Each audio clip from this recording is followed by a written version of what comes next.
Good morning and welcome. I'm Amanda Fisher and I'm honoured to lead this ceremony to celebrate the life of Sylvia Giusti and reflect on the wonderful woman she was with you, her family and her friends. On behalf of Sylvia's family, I'd like to thank you for being here today in the chapel to honour Sylvia and to show your love and support for her family. And I'd also like to highlight those family members and friends who are joining us via live stream today in Australia and also in Italy. Welcome to you all. Sylvia was described as a loving, affectionate and selfless woman who was very family-oriented and devoted to not only her immediate but also her extended family members. Throughout her life, she enjoyed good health and was resilient and independent, still living in her own home. Sylvia lived a rich and full life. She had the opportunity to have her brother Wayne, grandchildren and great-grandchildren with her just before her passing, where she shared happy memories, and she passed away on Thursday, the 12th of February, with Maria and Angie by her side. Sylvia was dearly loved and she will be deeply missed by everyone. Sylvia's family would like to pay tribute to her today, and I'd like to invite Maria to deliver the eulogy.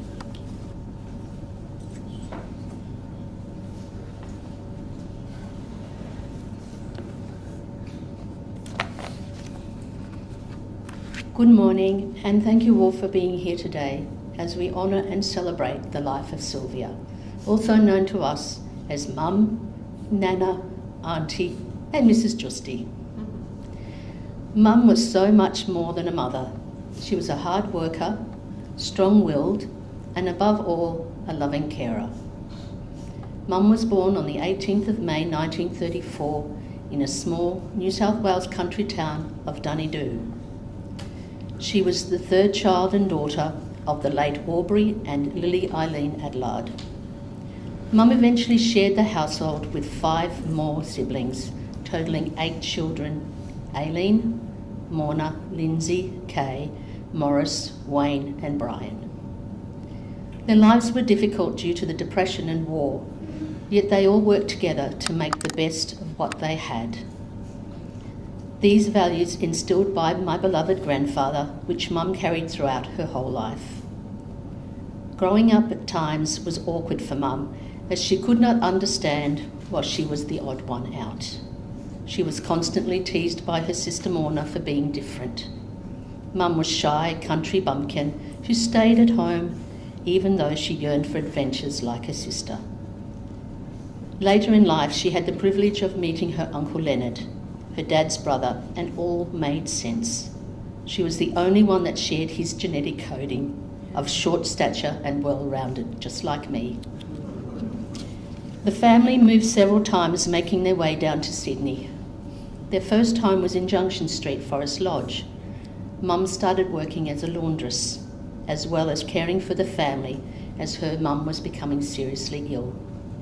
She took on this role with determination and unconditional love, which she continued long after her mother's passing.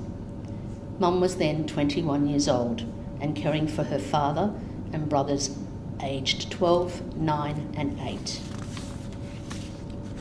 While in Junction Street, Mum and her sister Kay met 2 very handsome exotic Italian immigrants who were boarding in the house on the corner next to theirs. The cheeky men were very persistent and eventually became part of the family, even though in the 50s and 60s mixed marriages were socially frowned upon. The family moved to Upper Road, Forest Lodge, where Mum continued to be a dedicated carer, except now there were 2 more additions to the family, myself and a year later, my brother Mario. We lived there for 10 years until Angie came along and more space was needed, and we moved to Leichhardt, where Mum lived for the remainder of her life.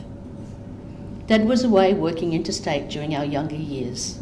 Mum continued to manage a household, hold down a job working in an electroplating factory where her brothers were employed. During school holidays, she would take us to the factory for an adventure or have the work brought home. In one of the tribute photos, you will see toaster racks hanging in the background at my 17th birthday party. Our house was always spotless, and we always had food on the table, clean clothes, presents for birthdays and Christmas, and my glasses that were very, very expensive in those days. Mum never complained and many times went without essentials for herself so she could provide for us kids. Mum had a dark sense of humour that made the unbearable even easier to handle. She made us laugh until we cried, which made everything right. This became very clear to me when I was older and remembered waiting for my little angel sister who was unable to come home from hospital. Mum carried on with all her duties of care and must have left her grieving when alone, leaving my brother and I none the wiser. Mum found beauty in everything and taught us to do the same. She loved the little things in life, the hugs, the smiles, the kisses. She enjoyed having a cup of tea, a scone with jam and cream, or a cream-filled sponge more than going to a fancy restaurant. She loved being around her family. One of her highlights in life was travelling overseas to meet our relatives in Italy.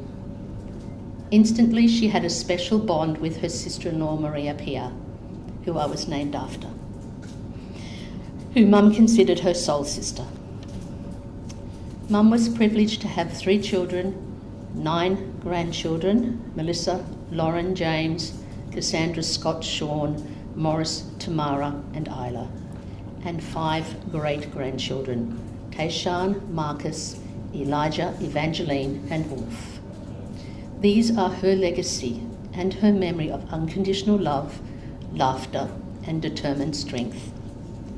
Mum loved animals of any kind. We always had a dog or a cat and sometimes both. She treated them as one of her children. Dad brought home a duckling from the farm he often visited. Mum grew so attached to the duck that it followed her everywhere. Little did she know that the duck was going to be the special treat on Christmas Day. She was devastated, but continued playing the happy camper while grieving in silence so festivities weren't spoiled for the rest of us. Her kindness was unmistakable. She always found time to help others, whether it was through a kind deed, a word, a thoughtful gesture, or just being there when someone needed her.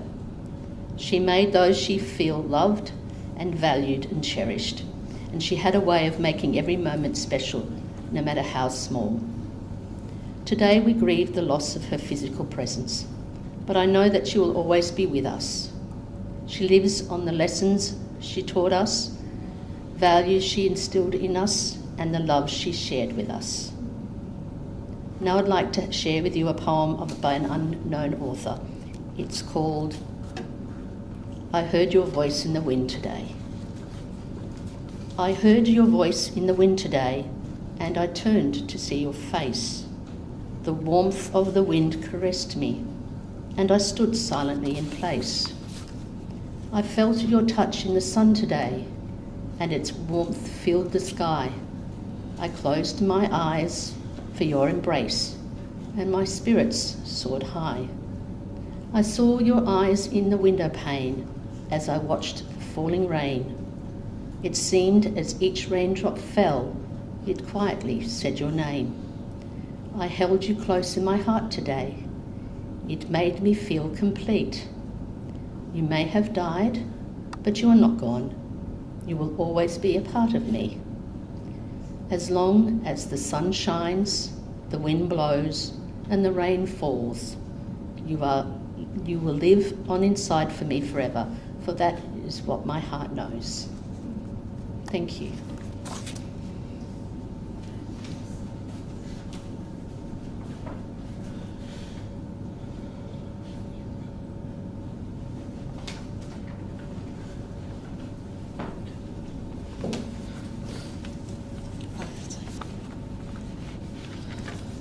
Thanks, everybody. Mum, as I say goodbye, I just want you to know how deeply grateful I am for every hug, every word of encouragement, and every sacrifice you made for me. You've been my guide and my greatest cheerleader. I carry your love with me wherever I go. Mum, I see how you always put my needs before your own comfort. Your selfless love shaped who I am today. And I'm forever grateful for every sacrifice you made. You were there for all our family. You cared and stayed connected to your brothers and sisters and their children right to the end. They are with you now, here and there, and grateful for your presence that you had in their lives. Family was most important to you. Your grandchildren will have fond memories of their nan, and they knew you always loved them, even when you caused them stress, caused her stress. But the laughter and the jokes you shared will last forever. Thank you for staying around too long enough to see your great-grandchildren. You will forever be in their hearts.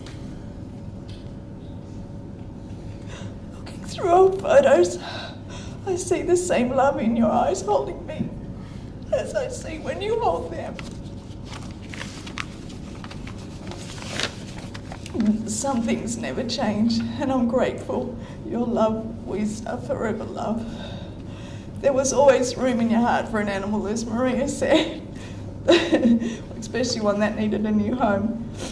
And maybe even that cat that I told you that was a poor stray, but I actually bought from the vet to replace one that you'd lost. It makes me smile when I remember your face as you fed a lamb or a piglet and watched the ducklings at my kitchen door. Thank you for giving me the gift of loving all creatures great and small, even though you hated the crawly ones. I never thanked you enough, Mum, for the packed lunches, clean clothes and warm hugs that appeared just like magic. Now I know the love and effort behind every small gesture. I remember the days I spent with you as a small child until adolescent years, staying with you at the Chrome factory, sleeping in the newspaper pile under the bench when I'm being old enough to get my first time card and get paid 50 cents from Mr. Dean for sweeping the factory floor and getting Uncle Wayne's lunches and Joe's and Neville's.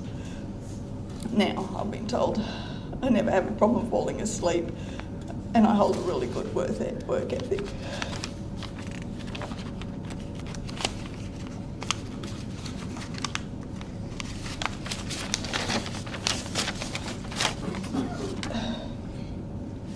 Mum never had her own vision of who I'd be. Instead, she always encouraged me to be my own person. This is definitely advice I've followed with my own boys, nieces and nephews, who play an integral role in my life now, every day. And I'm proud of them for following their own interests and their passions, and I know Mum is too.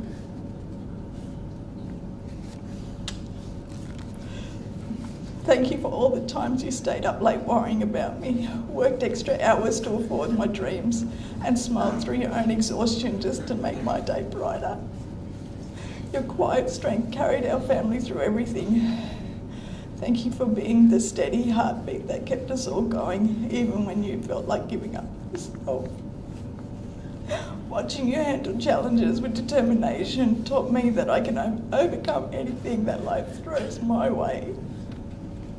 I will miss your hands. I love you, Chuck, but you'll never be forgotten. Thank you, Mum, for every moment we shared. I love you. Thank you.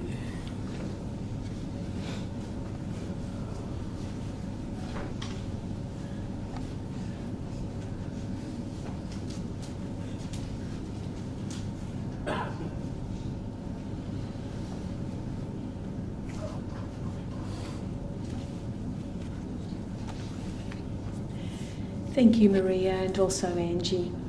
I'd now like to welcome two of Sylvia's grandchildren, James and Melissa, to share some of their memories together.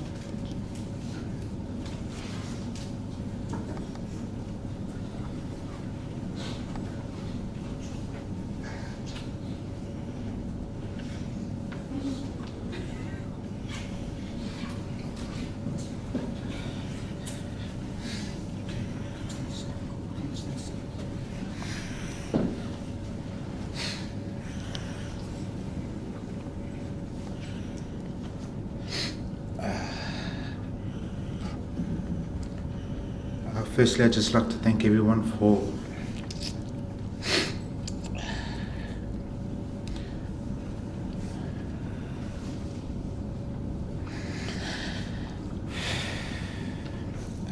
being here today.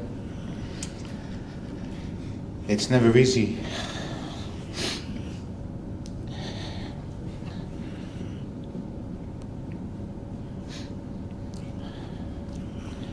to say goodbye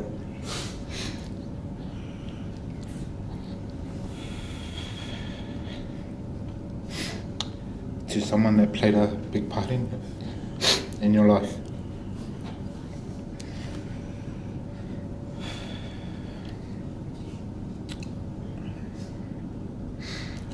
For you guys who don't know me, my name's James. This lovely lady was my grandma.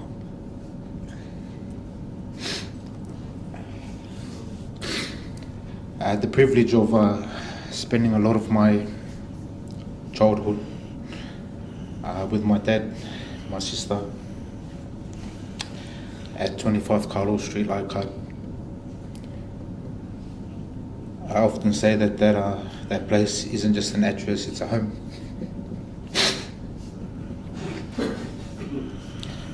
And as I look out here today, I think it's a home for a lot of us.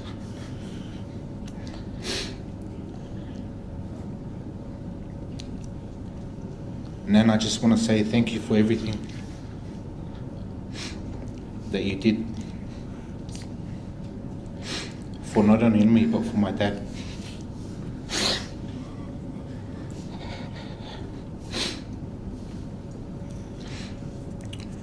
Thank you for making Leichhardt a safe space for me.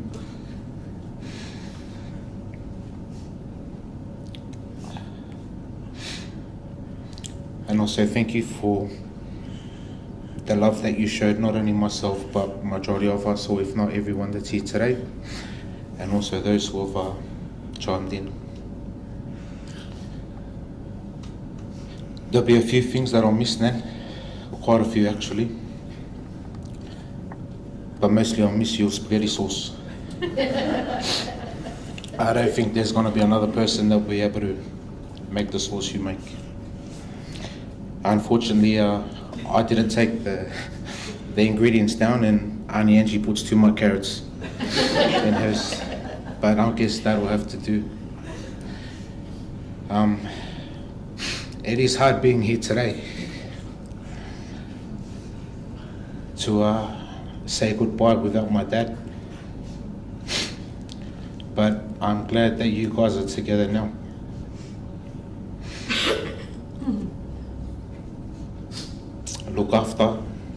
Look after him while you're there. And now all you guys are together, you guys can look down and watch over us. And then again, thank you for everything. You'll be dearly missed. And when the time is right, I'll see you again. I love you and thank you. And thank you all for today. Yeah.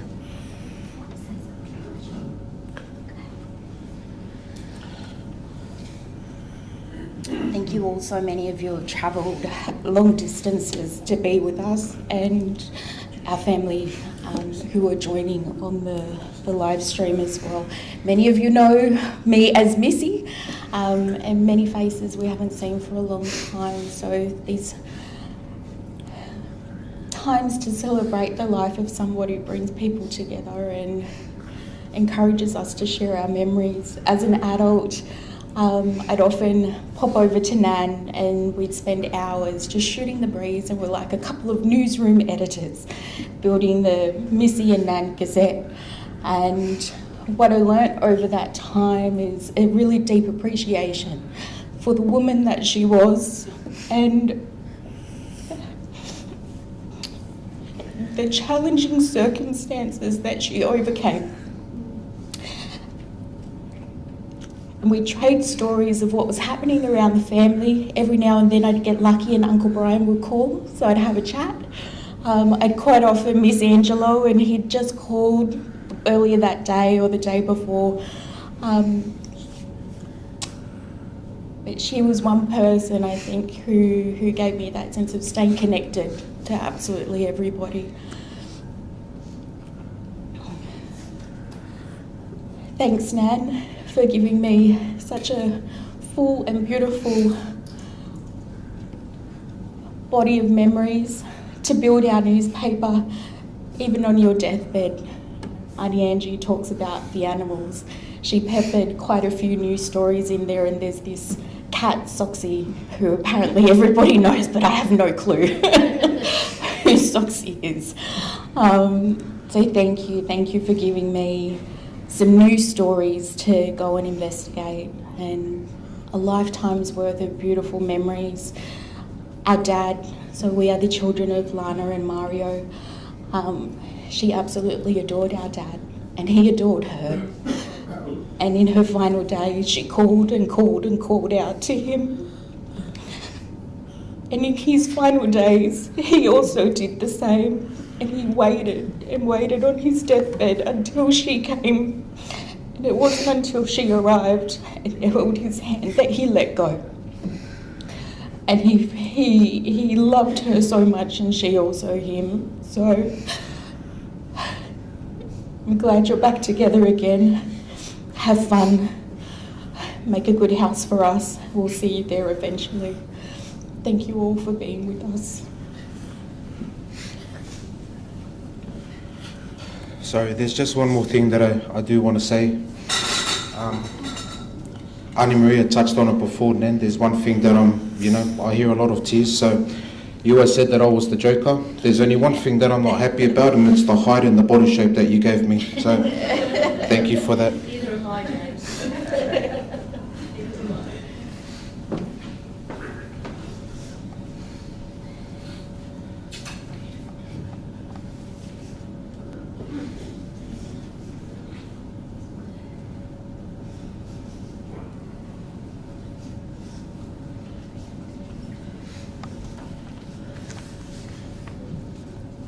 Thank you, James and Melissa. We have one last tribute, and I'd like to invite another of Sylvia's granddaughters, Isla, to share some of her memories.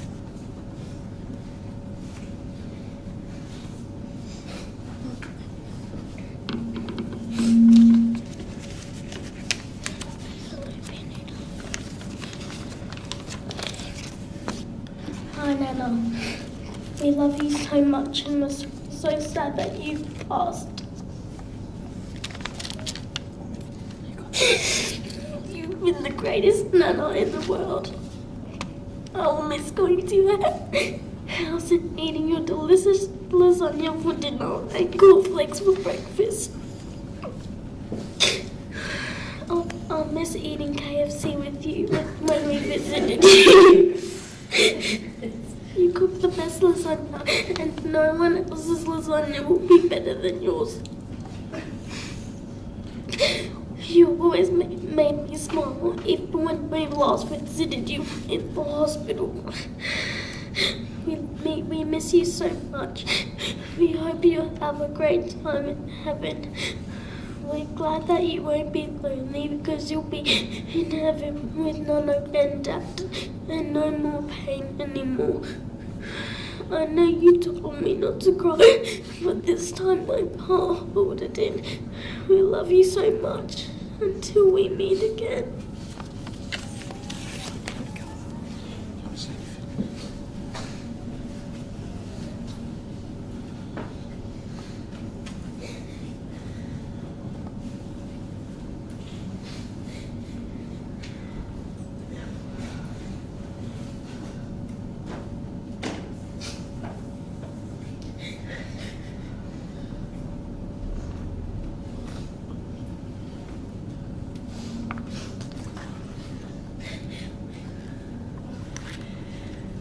Let's take a moment now while we enjoy seeing some photos of Sylvia, highlighting special moments and relationships in her life and set to specially chosen music.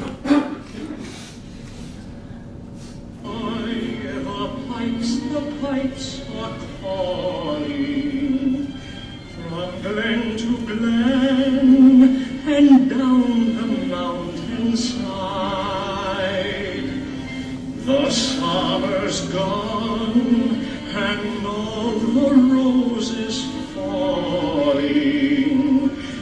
it's you must go, and I must bide.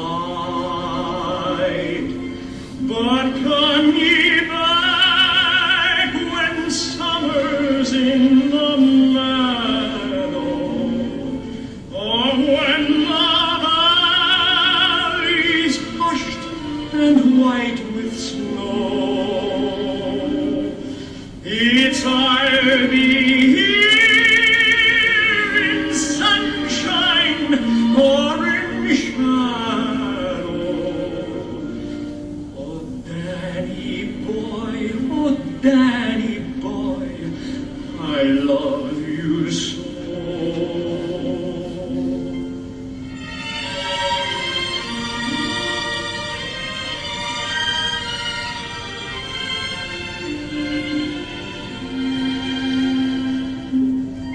But when ye come and all the flowers are dying, if I am dead, as dead I well may be, he'll come and find the place where I am lying, and kneel and say an Ave there for me,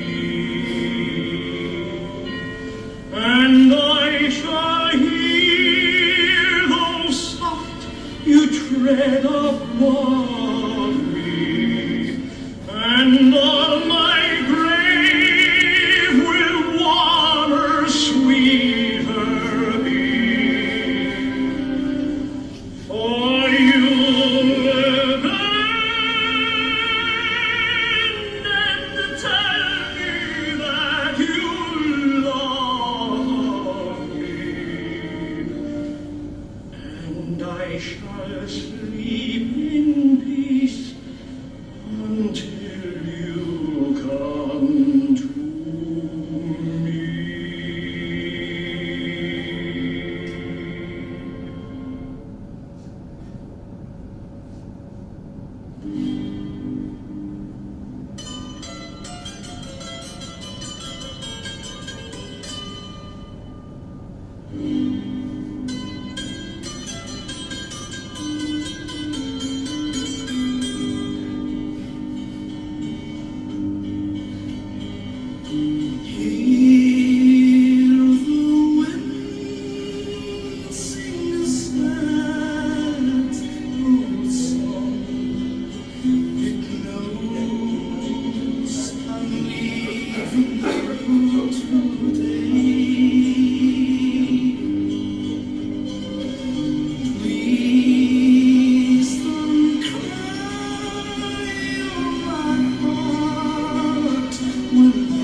I didn't have the privilege of meeting Sylvia, but I've so enjoyed chatting with Maria and Angie and hearing some stories of her life in the lead up to the service and also today.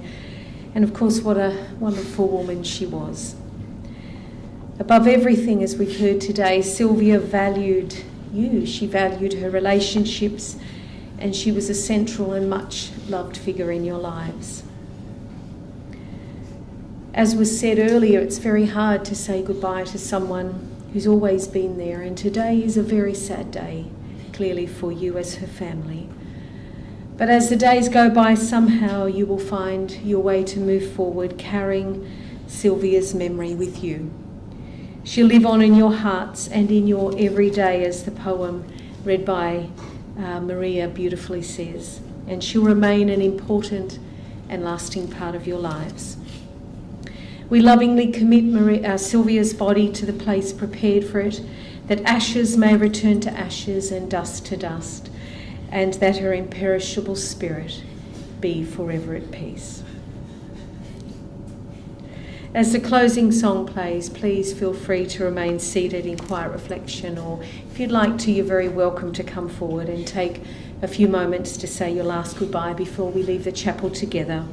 Following the service, Sylvia's family would love you to join them for refreshments in the Botanical Bar in the Royal Hotel, which is 156 Norton Street, Leichhardt, corner of Carlisle Street, and to continue celebrating her life together. Thank you.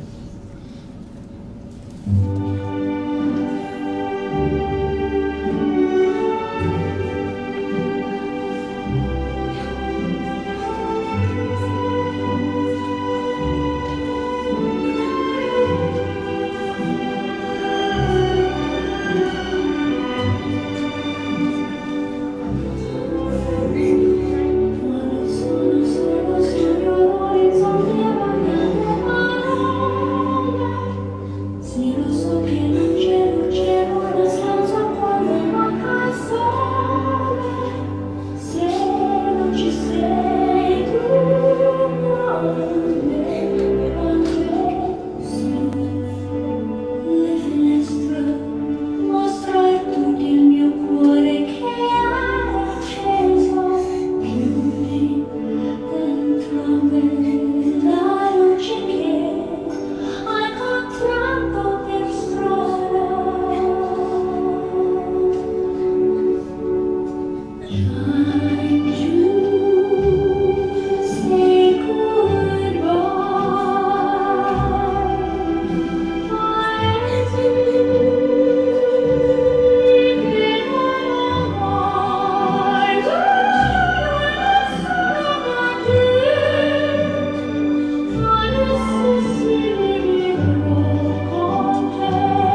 sei lontana, sogno all'orizzonte, manca le parole.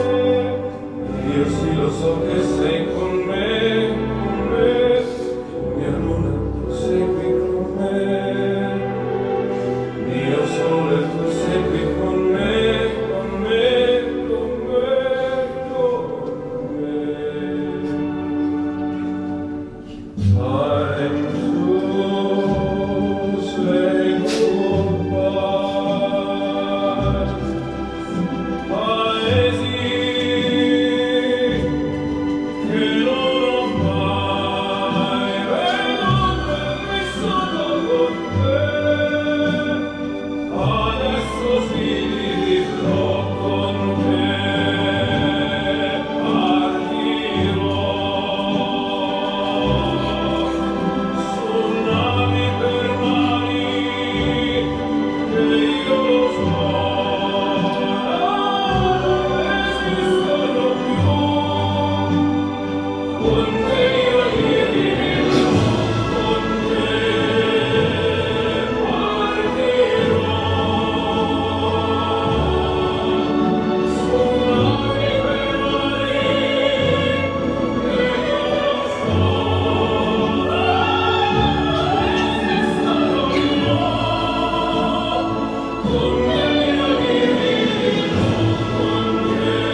declare back to the Lord.